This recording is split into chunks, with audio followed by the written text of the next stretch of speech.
Going to give you a quick overview of the 71, 72, and 89 series Magnum headliners that we make. They're both of the 71, 72 and the 89 series all have a gray fabric facing on them. There's a few differences on the back between the 71, 72 and the 89s.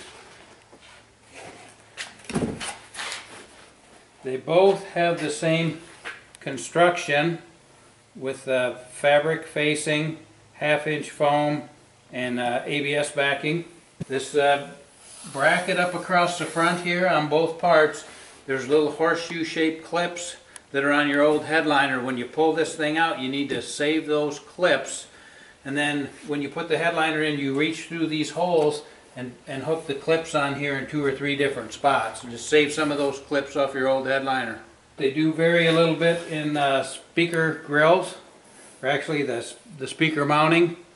The 71, 72, the speaker is actually mounted in the tractor itself, whereas on the 89 the speaker gets mounted to this bracket right here.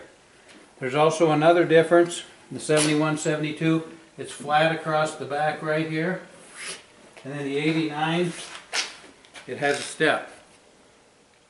So this step right here.